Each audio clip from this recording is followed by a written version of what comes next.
નમસ્કાર ખેડૂત મિત્રો, બધાને જય શ્રી કૃષ્ણ. તો આજનો આપણો વાર છે રવિવાર એટલે આપણે ડુંગળીનું એનાલિસિસ કરીશું. મતલબમાં કેવા બજાર ભાવ રહેશે. હું અત્યારે ખુદ ત્યાં ઊભો છું, ખુદ મારા ખેતરમાં ઊભો છું. ડુંગળી છે અને મારી ડુંગળી તૈયાર થવા આવી છે, એ પણ થોડુંક બતાવી દઉં છું. મારી ડુંગળી 3-4 દિવસમાં કાઢવાની બધાને એમ હતું, કેમ કે જો અત્યારે મારે આ રીતનો માલ થઈ ગયો છે. આગળ આપણે બધી વાત કરવાની છે. તો પણ બધા ખાલી એક બે ખેડૂતના મિત્રને એવો ફોન આવ્યો કે ભાઈ કાચો માલ તમે ન કાઢો, મારા ભાવ ઓછા આવ્યા. એવું નથી, મારે ખુદ પણ જે ગયા અઠવાડિયે ભાવ તો ત્યાં નીકળે, પણ મેં કાચો માલ નથી કાઢ્યો. મેં પણ મારો માલ થવા દીધો છે. આ તમે જોઈ શકો છો, આખી મારી વાડીમાં ડુંગળી ઊભી છે. હવે મારે કઢાવી થઈ ગઈ છે 2 થી 3 દિવસમાં. અત્યારે મજૂરનો પ્રશ્ન છે એટલે નથી થતો. 2 થી 3 દિવસમાં જેવા મજૂર થાય એટલે આપણે ડુંગળી કાઢવાનું છે. હું ભાવ સમજો તો માલ કેવો થાય એ મહત્વનું છે. આપણે માર્કેટમાં વસ્તુ લઈ જાય તો વેપારીને લેવા માટે મજબૂર કરવાનું. કોઈ પણ વસ્તુ હોય, તમે જોવો છો માર્કેટમાં અમુકમાં ક્વોલિટી એવી હોય છે, મતલબ તમે માર્કેટમાં જોવો એટલે વેપારી સામેથી જોવો તો અમુકને 350 આવે, કાલના જો કોઈક અમુકને 400 આવ્યા. એક ને એક જ માલ, એક જ હોય, દેશી જ હોય. તો મતલબમાં ક્વોલિટી એવી બનાવો. બાકી ભાવ તો હજી આપણા નસીબમાં લખેલું હોય ઉપરવાળા એ જ આવવાનો છે. બાકી 600 થાય, 700 થાય, 800 થાય. બાકી આપણી માલની ક્વોલિટી સારું હોય તો વેપારી સારા ભાવ દેવાનો છે. મને એ વાતમાં ખબર પડે. બાકી જે નસીબમાં લખાઈ ગયું એ જ ભાવ આવવાનો છે. બાકી જેને 600 ઉપર, જેને અમુક ખેડૂતો ગયા અઠવાડિયે એને કોઈ જયારે 600 રૂપિયા નહીં આવે તેના ભાગમાં હશે તો એ આવી જશે. બાકી તમારે કાચો માલ 20 દિવસ હોય, વેચવાનું છૂટી છે, બાકી ભાવ ચડે. એટલે આપણે કોઈને કાંઈ કહેતા નથી. મને જે સારું લાગે હું કે કરું ન કરું તમારી ઈચ્છા. એનું કારણ એ છે કે પછી હું તમને સમજાવ, તમે કરો છો, હું કરો છો, હું નથી કરતા, મને બધી ખબર પડે એટલા માટે.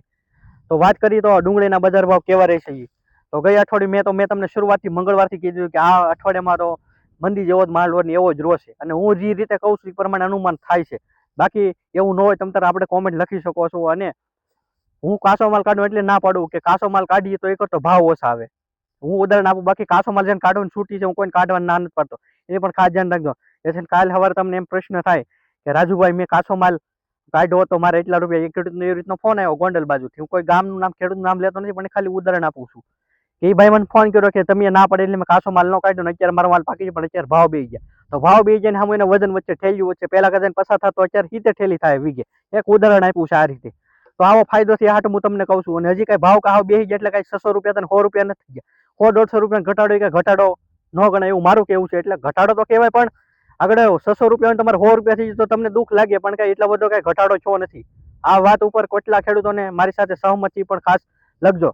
માલ સારો હોય તો ભાવ સારા આવે. તમે જોવો છો હજી જેનો સારો હોય છે ને, કાલનો ભાવનગર બાજુની હરાજી હતી, મતલબમાં તળાજા બપોર પછી હરાજી થવા નથી જોઈ નથી, મતલબમાં એ કારણ તો આપણે કઈ એવું કઈ દર્શાવતા નથી. તો કાલે બપોર મતલબમાં હરાજી થવા નથી થઈ હતી. સવારે જે હતી એમાં પણ થોડોક સુધારો હતો.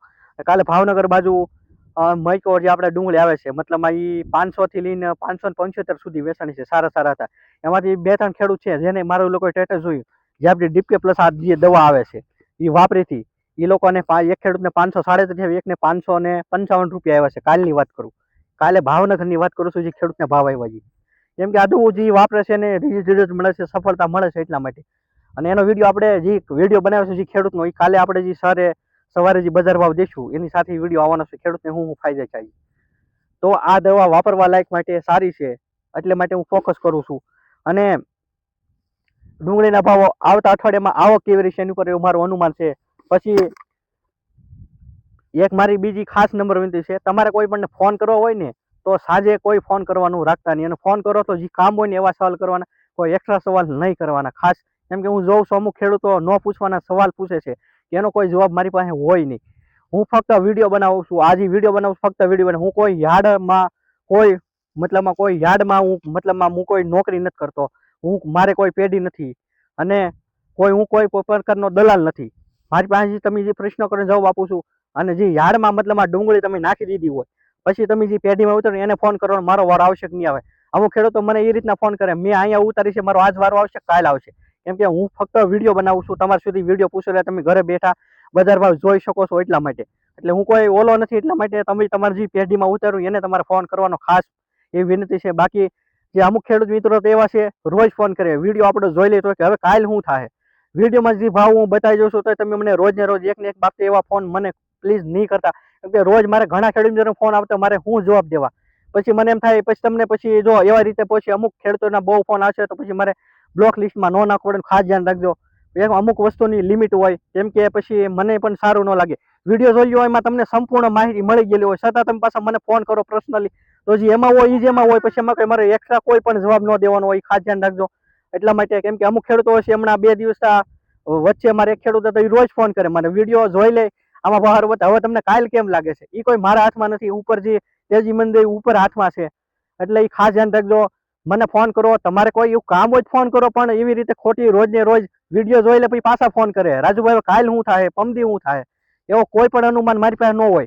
મેં તમને કીધું કાલે અનુમાન છે, મતલબમાં અત્યારે તમે તો યાર્ડમાં ટ્રાફિક થઈ જાય છે, મતલબમાં તો મેં તમને પહેલા પણ કીધું જ્યારે તેજી છે, જેટલું યાર્ડમાં ટ્રાફિક છે એટલા ભાવ ઘટશે, તો ઘટ્યા કે નથી ઘટ્યા એનો મને જવાબ જરૂરથી આપજો. તો હવે આગળ મેન મુદ્દા ઉપર આવી છે. બધા એમ કહે છે કે મતલબમાં આપણે જે રોજ વસ્તુ બતાવી કોઈ આપણું કીધું નથી કરતા.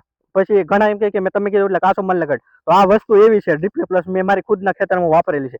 તો અહીં તમને બતાવું છું, આનાથી શું ફાયદા છે અહીં તરીકે જોઈશું. જો એક તો આ લોદર ગળી ગયા, આ લોદરમાં ગાળે છે, પ્લસ આજે મતલબ આ જે દડો છે કઠણ પાણા ટાઈપ છે, આમ દબો એટલે દબાઈ નહીં. પ્લસ આમાં કદાચ ધારો કે આપણે વજનમાં ફેરફાર થાય, કદાચ વીઘે 200 મણ થતી હોય તો 220 થાય 15 થાય, તો એ મારે તો ફાયદો જ છે. આલો કદાચ મારે 500 રૂપિયા આવે તો મારે તો 20 મણ એટલે મારે અંદાજો કરો કે 10,000 નો ફાયદો છો. એમ આપણે ઉદાહરણ લઈએ કે આવી રીતે 10,000 નો મારે ફાયદો છો. તો આ દવા વાપરવાથી કદાચ 1000 રૂપિયાની આવતી હોય તો આ વાપરે ફાયદો છે. તો એટલા માટે હું તમને કહું છું, ઘણા ખેડૂત મિત્રો છે, ઘણા લોકોએ ડુંગળી કરતા ઘઉંનું વાવેતર પુષ્કળ પણ કોઈ ખેડૂત મિત્રો હજી ઘઉંના પાકમાં દવા નથી વાપરતા. આપણે ઘઉંના પાકમાં દવા વાપરી છે, અને જે ખેડૂત મિત્રો અમુક અમારે જે ડુંગળી વાપરી એ લોકોએ ઘઉંમાં પણ વાપરી છે. તો આ દવા ઘઉંમાં વાપર, તો જેટલા ખેડૂત મિત્રોએ ઘઉં બનાવ્યામાં ઘઉંમાં પણ આ દવા વાપરી શકાય છે.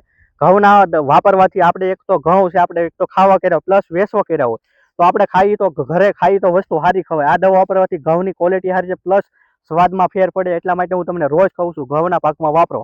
ડુંગળી તો આપણે છે, હાલો ભાઈ મેં કરી તો હું આમાંથી એક ગુણ રાખી, હાલો ઘરે ખાવા માટે આ ખાવામાં, બીજી તો આપણે માર્કેટમાં વેચી નાખવા છે. તો અનાજ વસ્તુ એવી છે કે આપણે ઘરે ખાવાનું હોય રોજ, તો અનાજમાં આપણે મતલબ આ જે વસ્તુ છે ઘઉં છે તો એ આપણે રોજ ખાવાના છે, તેમાં વસ્તુ સારી વપરાય એવું મારું કહેવાનું. બાકી હું નથી કહેતો પરિણામ તમે આ દવા વાપરો, વાપરવા તમને ફાયદો થાય એટલા માટે. કદાચ તમે ઘર વાલો 1 વીઘાના કર્યા હોય, કોકને 1 ગુણી દેહો, તમે એને સારી ક્વોલિટી મતલબ આપશો, તમે એને આપશો અને સ્વાદમાં સારું લાગશે, તેમ કે આવતા વર્ષે ભાઈ મારે 2 ગુણ મારે જોવું છે, 2 ગુણ મારા પાડોશી લખાવશે એવું તમને કહે છે. એટલા માટે તમે રોજ કહું છું, જેટલો તમે ડુંગળી વાહે આ ડીપી પ્લસ વાપરો છો એટલું ઘઉંના પાકમાં પણ વાપરો. જે એરિયામાં ઘઉં થયા હોય, અને આ દવા તળાજામાં મળે છે, એનું હજી પણ તમને કહી દઉં છું, તળાજામાં મળે છે. એગ્રોનું નામ ફોન કરશો એટલે કહી દે, કોમેન્ટમાં નહીં લખતા ક્યાં મળે છે, શું ભાવ છે. ફોન કરશો એટલે તમને ભાવ બધું કહી દે. તમ તારે હું ભાવ નહીં છુપાવું, કે અમુક વસ્તુ હોય હું વિડીયો ન બોલી શકું, ભાવ કેટલા આવે, ક્યાં મળે, શું મળે. એટલા માટે તો જેને જેટલા ખેડૂત મિત્રોએ ઘઉં બનાવ્યો હોય, ખાસ કરીને બાગાયતમાં તમે દાડમ છે, કેળા છે, XYZ કોઈ પણ પાક બનાવો. પછી ઉનાળામાં અત્યારે ઘણા ખેડૂત મિત્રો બાજરી વાવેતર કર્યું છે, બાજરી છે, તલ છે, બધા પાકમાં દવા હાલશે છેલ્લે મતલબમાં. અત્યારે પછી ઉનાળામાં જોઈએ તો ઘણા લોકોએ આપણે કાજની કળી બનાવી છે, તો કળી પાકવાની મહિનાની વાર હોય. અત્યારથી એટલે કહી દઉં છું કે રોજ વસ્તુ મને ન યાદ રહે એટલા માટે.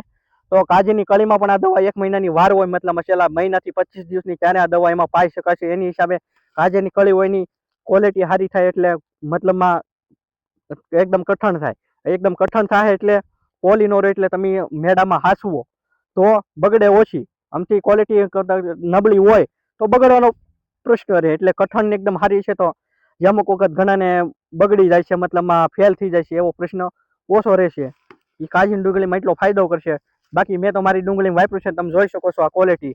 જો લોદર એક તો ગળી ગયા, પછી એકદમ કઠણ પાણા જેવી છે, વારે તો બતાવતો ને આ તમારો પ્લોટ છે ને એવું લાગતું હોય તો આપણે જો અહીંયા આ રૂબરૂ ખેંચીને તમને બતાવી દઈએ, જોઈ શકો છો માલ શું છે, આપણે મીડિયમનો એકદમ સારો માલ છે. તો હજી પણ જો તમારે પાસરી ડુંગળી અથવા ઘઉં બનાવ્યા, ઘઉંના પાકમાં હું હજી એક વખત કહું છું, ઘઉંના પાકમાં વાપરવાથી ઘણો ફાયદો થાય, ઉત્પાદનમાં ફેર પડશે, પ્લસ ક્વોલિટી સારી થાય. એટલે ઘઉંમાં પાકમાં જરૂરથી ઉપયોગ કર્યો મારું કેવું છે. તો મળશું આપણે કાલના નેક્સ્ટ વિડીયો સાથે.